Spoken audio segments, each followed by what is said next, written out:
आहे वैष्णवी गथलकर। आपण बघत आहात सीटीव्ही न्यूज। नजर प्रत्येक बातमीवर। हिंदी आणि मराठी भाषेत बातम्या प्रसारित करणारे जिल्ह्यातील एक news channel, sponsored by Sukhkarta associates. आणि आता पाहूयात गेल्या 24 तासातील बातम्या पटापट।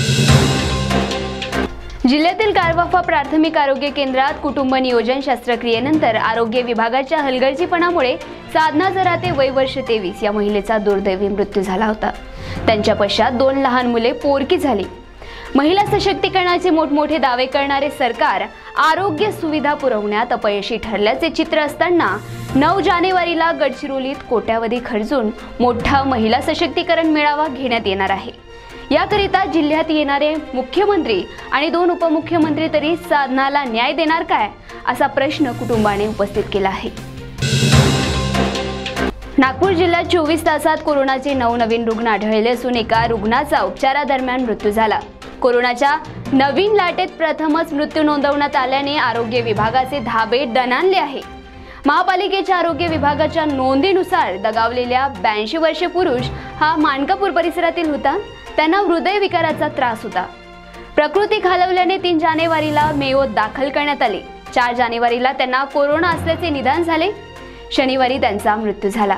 दरम्यान 24 तासात शहरात 8, ग्रामीणला 1 असे एकूण 9 नवीन रुग्ण आढळले, तर दिवसभरात शहरात 7, ग्रामीणला 1 असे एकूण 8 रुग्ण कोरोनामुक्त झाले। त्यामुळे शनिवारी एकूण 52 सक्रिय कोरोनाग्रस्त नोंदवले गेले। बालाजी आईस फॅक्टरीत शनिवारी सायंकाळच्या सुमारास अचानक स्फोट झाला। या घटनेत 3 कर्मचारी जखमी झाले। जखमींना त्वरित रुग्णालयात दाखल करण्यात आले। परिसरात सर्वत्र अमोनिया वायू पसरल्याने श्वास घेणेही कठीण झाले होते। स्फोट इतका शक्तिशाली होता की सिमेंटच्या भिंती तुटल्या। एका 4 चाकी वाहनाचे प्रचंड नुकसान झाले। थरार घटना उप्पलवाडी औद्योगिक परिसरात घडली। माहिती मिळताच सुगतनगर आणि कळमना अग्निशमन केंद्राचे जवान घटनास्थळी पोहोचले। दारूच्या आहारी गेल्याने वडिलाने स्वतःच्या मुलाची तेलंगणात विक्री केल्याची खळबळजनक घटना आर्णी तालुक्यातील कोपरा येथे उघडकीस आली। पत्नी माहेरी गेल्याची संधी साधून पतीने हे कृत्य केले। मात्र पत्नीने तत्काळ पोलीस ठाण्यात तक्रार केल्याने विक्री झालेल्या चिमुरड्या मुलाची तेलंगणातून सुखरूप सुटका करण्यात आली।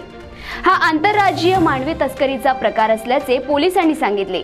या प्रकरणी आर्णी पोलिसांनी तत्काळ गुन्हा नोंद करीत वडील श्रावण दादाराव देवकर वय वर्ष 32, चंद्रभान लखडाजी देवकर वय वर्ष 65 दोघेही राहणार कोपरा यांना अटक केली।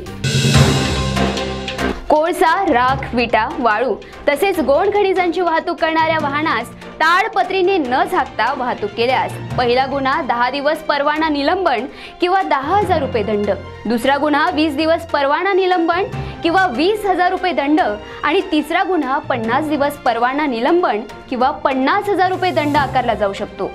वाहन मालकांनी नोंद घ्यावी असे प्रादेशिक परिवहन अधिकाऱ्यांनी कळवले आहे। क्या आपको तंत्र मंत्र के नाम पर ठगा गया है? तो घबराए नहीं, आपके हर समस्या का समाधान है हमारे पास। क्योंकि बरसों की तपस्या और कड़ी मेहनत से हमारे गुरुजी ने विद्या प्राप्त की है। आपकी कोई भी परेशानी हो, जैसे परीक्षा में फेल होना, शादी की समस्या, व्यापार में असफलता, नौकरी की समस्या, प्रॉपर्टी की समस्या, पति पत्नी में अनबन, हमेशा स्वास्थ्य खराब होना, मुठ करनी, वशीकरण, इसके अलावा कोई भी समस्या हो तो नीचे दिए गए नंबर पर तुरंत कॉल करें। मध्यरात्री 5 जणांनी बंदुकीचा धाक दाखवून पेट्रोल पंपावरील रोकड लुटली। जिल्ह्यातील राजुरा तालुक्यातील वरुड मार्गावरील पेट्रोल पंपावर शनिवारी पहाटे 3 वाजताच्या सुमारास ही घटना घडली। राजुरा आसिफाबाद महामार्गावर 3 वर्षापासून पेट्रोल पंप आहे। पहाटे 3 वाजताच्या सुमारास 5 जण बंदुकीसह पेट्रोल पंपावर गेले। पेट्रोल पंप मालकाला त्यांनी बंदुकीचा धाक दाखवून काउंटरवर ठेवलेले 1,90,000 रुपये लुटले। यानंतर पोलिसांनी नाकाबंदी केली। गुप्त माहितीच्या आधारे 5 आरोपींना पोलिसांनी अटक केली आहे। 3 महिन्यापूर्वी प्रसूती झालेल्या महिला पोलीस शिपायाने सासरी स्वतःच्या अंगावर पेट्रोल ओतून पेटवून घेत आत्महत्या केली। ही घटना मुलचेरा तालुक्यातील कोपरली येथे घडली। वैशाली गुलशन आत्राम असे मृत पोलीस महिलेचे नाव आहे। आत्महत्येपूर्वी वैशाली यांनी त्यांच्या 3 महिन्याच्या बाळाला घरातील समोरील खोलीत ठेवले। त्यानंतर त्यांनी मागील खोलीत जाऊन पेटवून घेतले।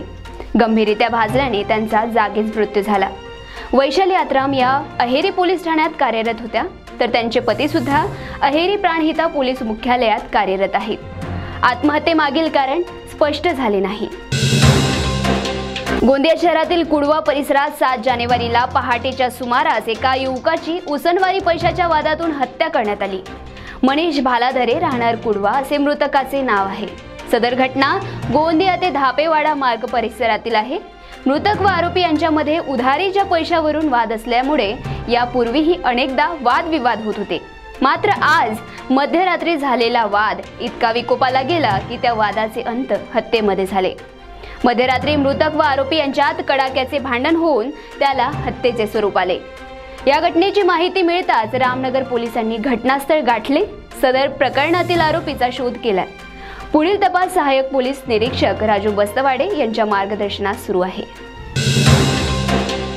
वनरक्षक पदाच्या भरतीच्या प्रतीक्षेत बराच काळ असलेल्या युवा उमेदवारांची प्रतीक्षा संपली असून 1256 वनरक्षकांची भरती प्रक्रिया पूर्ण करण्याचा निर्णय शासनाने घेतला आहे. सदर प्रक्रिया वेगात पूर्ण करण्याचे निर्देश वनमंत्री सुधीर मुनगंटीवार यांनी दिले आहे. एकूण 2138 वनरक्षक पदासाठी जाहिरात प्रसिद्ध करण्यात आली होती. या 2138 वनरक्षक पदासाठी 2 ऑगस्ट ते 11 ऑगस्ट 2023 या कालावधीत ऑनलाईन पद्धतीने TCS ION मार्फत परीक्षा घेण्यात आली होती. मात्र अनुसूचित क्षेत्रातील म्हणजेच पेसा शासकीय पदभरती प्रक्रियेस सर्वोच्च न्यायालयात आव्हान देण्यात आल्याने सर्वच पदभरती प्रक्रिया बाधित झाली होती. पुण्याहून लखनौला विमान प्रवास करणाऱ्या यात्रेकरूची प्रकृती अचानक बिघडली. त्यामुळे आपत्कालीन परिस्थितीत हे विमान नागपूरला उतरवण्यात आले. शनिवारी ही घटना घडली. पुण्याहून लखनौला जाणाऱ्या इंडिगोच्या विमानात प्रवास करणाऱ्या यात्रेकरूच्या संदर्भात ही घटना घडली. मोहम्मद अन्सारी हे या विमानातून प्रवास करीत होते. त्यांच्या प्रकृतीत अचानक बिघाड झाला. याची माहिती विमानातील कर्मचाऱ्यांना देण्यात आली. त्यांना तत्काळ वैद्यकीय उपचाराची गरज होती. त्यामुळे विमान तत्काळ नागपूर विमानतळावर उतरवण्याचा निर्णय घेण्यात आला. तशी सूचना नागपूर विमानतळ प्रशासनाला देण्यात आली. त्यांनी रुग्णवाहिकेसह अन्य सुविधा तत्काळ विमानतळावर उपलब्ध करून दिली. तर या होत्या पटापट बातम्या. लवकरच भेटूया पुन्हा काही नव्या बातम्यांसह. तोपर्यंत अशाच बातम्यांची अपडेट घेण्यासाठी बघत रहा विदर्भातील अग्रणी CTV न्यूज. नजर प्रत्येक बातमीवर. नमस्कार.